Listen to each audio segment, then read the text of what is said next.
Bismillahirrahmanirrahim. Alhamdulillahirabbil alamin.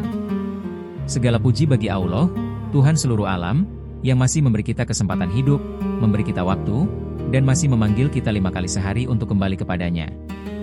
Shalawat dan salam semoga tercurah kepada Nabi Muhammad, kepada keluarga beliau, para sahabat, dan seluruh umatnya hingga akhir zaman. Saudara-saudaraku yang dirahmati Allah. Hari ini kita akan membahas satu hal yang sangat mendasar dalam Islam, tetapi sering dianggap ringan oleh manusia, yaitu perintah sholat. Banyak orang berkata, yang penting hatinya baik.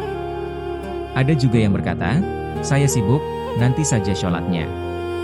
Padahal jika kita membuka Al-Quran, kita akan menemukan bahwa sholat bukan pilihan, bukan anjuran, tetapi perintah langsung dari Allah.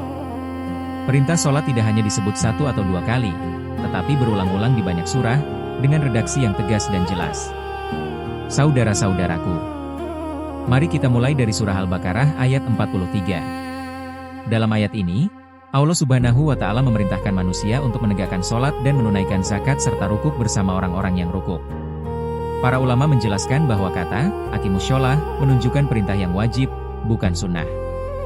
Sholat diperintahkan sejajar dengan zakat, yang keduanya adalah rukun Islam. Kemudian dalam surah Al-Baqarah ayat 110, Allah kembali menegaskan perintah sholat. Dalam ayat ini, Allah menjelaskan bahwa apapun kebaikan yang kita kerjakan, semuanya akan kita temukan di sisinya.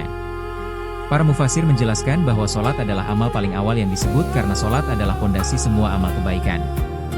Saudara-saudaraku, dalam surah An-Nisa ayat 103, Allah Subhanahu wa Ta'ala menegaskan bahwa sholat adalah kewajiban yang telah ditentukan waktunya bagi orang-orang beriman. Ayat ini sangat tegas. Artinya, sholat tidak boleh dikerjakan sesuka hati, tidak boleh ditunda tanpa alasan syar'i, dan tidak boleh ditinggalkan karena kesibukan dunia. Para ulama menjelaskan bahwa jika Allah sudah menentukan waktu, maka manusia tidak punya hak untuk menawar atau meremehkan perintah tersebut. Dalam surah Taha ayat 14, Allah Subhanahu wa Ta'ala berfirman bahwa Dia adalah Tuhan, tidak ada sesembahan selain Dia, maka sembahlah Dia dan dirikanlah sholat untuk mengingatnya. Ayat ini menunjukkan bahwa sholat adalah sarana utama untuk menjaga hubungan antara hamba dan Tuhannya. Tanpa sholat, ingatan kepada Allah akan melemah. Saudara-saudaraku, dalam surah Al-Ankabut ayat 45, Allah memerintahkan Nabi Muhammad untuk mendirikan sholat dan menjelaskan fungsi sholat, yaitu mencegah dari perbuatan keji dan mungkar. Para ulama menafsirkan bahwa sholat yang benar bukan hanya menggugurkan kewajiban, tetapi membentuk akhlak dan perilaku seorang muslim. Jika seseorang mengaku sholat tetapi akhlaknya rusak, maka bukan sholatnya yang salah, tetapi cara dia menjaga dan menghayati sholatnya. Dalam surah Al-Isra ayat 78, Allah Subhanahu wa Ta'ala memerintahkan sholat dari tergelincirnya matahari sampai gelapnya malam dan juga sholat subuh yang disaksikan oleh para malaikat. Ayat ini menjadi dasar penetapan waktu-waktu sholat wajib. Ini menunjukkan bahwa sholat bukan ibadah bebas, tetapi ibadah yang terikat aturan langsung dari Allah. Saudara-saudaraku, dalam surah Al-Maun, Allah memberikan peringatan keras kepada orang-orang yang sholat tetapi lalai terhadap sholatnya. Ini menunjukkan bahwa bukan hanya meninggalkan sholat yang berdosa, tetapi juga meremehkan sholat, menunda-nunda, dan tidak menjaganya dengan sungguh-sungguh. Kemudian dalam surah Maryam ayat 59, Allah menceritakan tentang generasi yang menyia-nyiakan sholat dan mengikuti hawa nafsu, lalu mereka akan menemui kesesatan. Ayat ini adalah peringatan bahwa rusaknya satu generasi seringkali diawali dari rusaknya sholat. Saudara-saudaraku yang dirahmati Allah, semua ayat ini menunjukkan satu kesimpulan yang sangat jelas. Sholat adalah kewajiban mutlak, bukan tradisi, bukan budaya, dan bukan simbol semata. Sholat adalah perintah langsung dari Allah kepada setiap muslim yang beriman.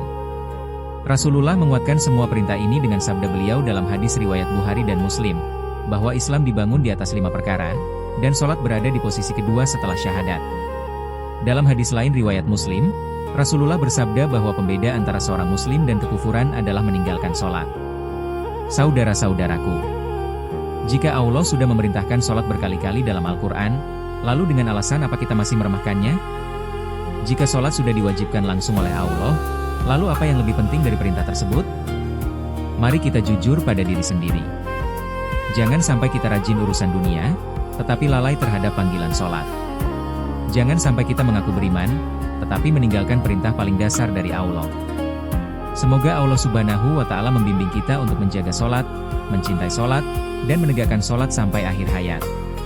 Semoga sholat menjadi cahaya hidup kita di dunia dan penyelamat kita di akhirat. Wallahu a'lam bishawab. Wassalamualaikum warahmatullahi wabarakatuh.